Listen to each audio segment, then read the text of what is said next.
The story of King Obadele and his dark secret. In the vast kingdom of Nwamba, there lived a king named Obadele. He was a strong and proud ruler, loved by some and feared by many. His kingdom was wealthy, and his people respected him for his wisdom and power. But deep inside the grand palace of Nwamba, King Obadele held a terrible secret. A secret that would soon shake the kingdom to its core. King Obadele had many children. His sons were great warriors, and his daughters were married off to princes from other lands. Among his grandchildren was a young girl named Akojua, who was as beautiful as the morning sun. Her skin was dark and smooth, her eyes bright like stars, and she moved with the grace of the wind. She was the daughter of Obadele's eldest son, who had died in battle many years before. Akojua was only 17, full of youth and innocence. She lived in the palace with her grandfather, the king, after her father's death. The king loved Akojua deeply, but not in the way a grandfather should love his granddaughter. His heart became twisted with desires he knew were wrong, but he could not resist. One evening, King Obadele called Akojua to his chambers. "Akojua," he said, "come sit with me." Akojua entered the room and sat beside her grandfather, her heart full of respect and love for the man who had cared for her since she was a child. "My king," she said softly, "how may I serve you?" King Obadele looked at her, his eyes lingering on her beauty. He took her hand in his, and his voice grew low.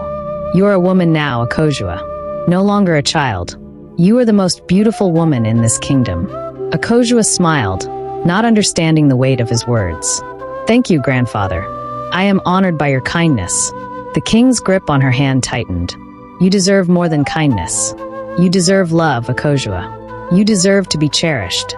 Akojua felt uneasy. There was something in the way the king spoke that made her heart race with fear. "But grandfather, you have always given me love. You have always cared for me."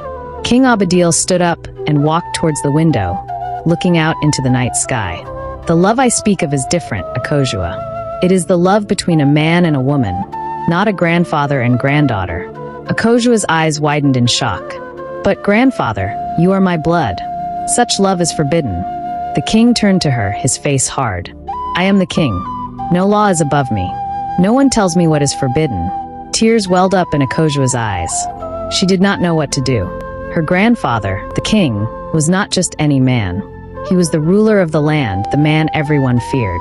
How could she refuse him? Trembling, she whispered, "But the gods, what will the gods say?" King Obadele's face softened. "The gods have blessed me with this kingdom, Akojua. They will not punish me.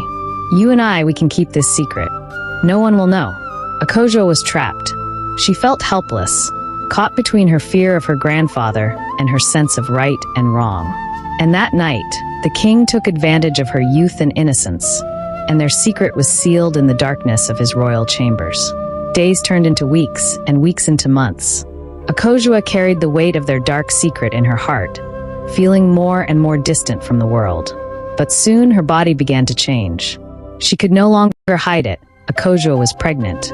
The people in the palace whispered among themselves, wondering who the father was.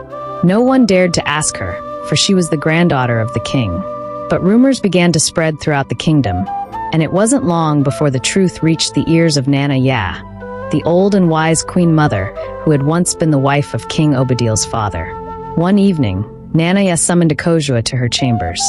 The air was heavy with silence as Akojua stood before her, her hands trembling. "Akojua," Nana Ya said, her voice stern but calm, "tell me the truth. Who is the father of your child?" Akojua looked down at the floor, unable to meet the queen mother's eyes. Tears streamed down her cheeks as she whispered, "I cannot say." Nana Ya narrowed her eyes. "You must speak the truth, child. The kingdom is at stake.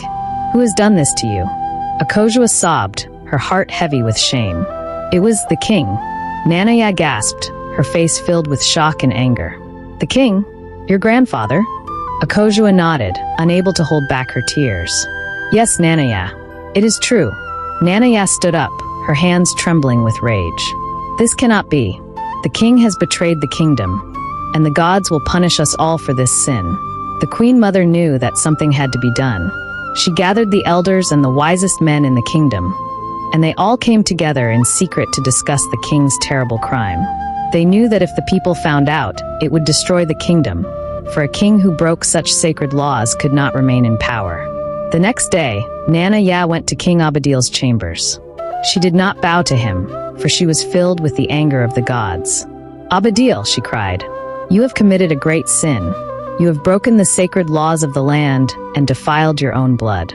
The gods will not forgive you for this." King Obadele's face hardened. "I am the king, Nana Ya. No one can tell me what to do." But Nana Ya stood her ground. "You are not above the gods, Obadele. You have brought shame upon this kingdom. You must step down, or the people will rise against you." The king's heart grew cold. He knew that if the truth spread,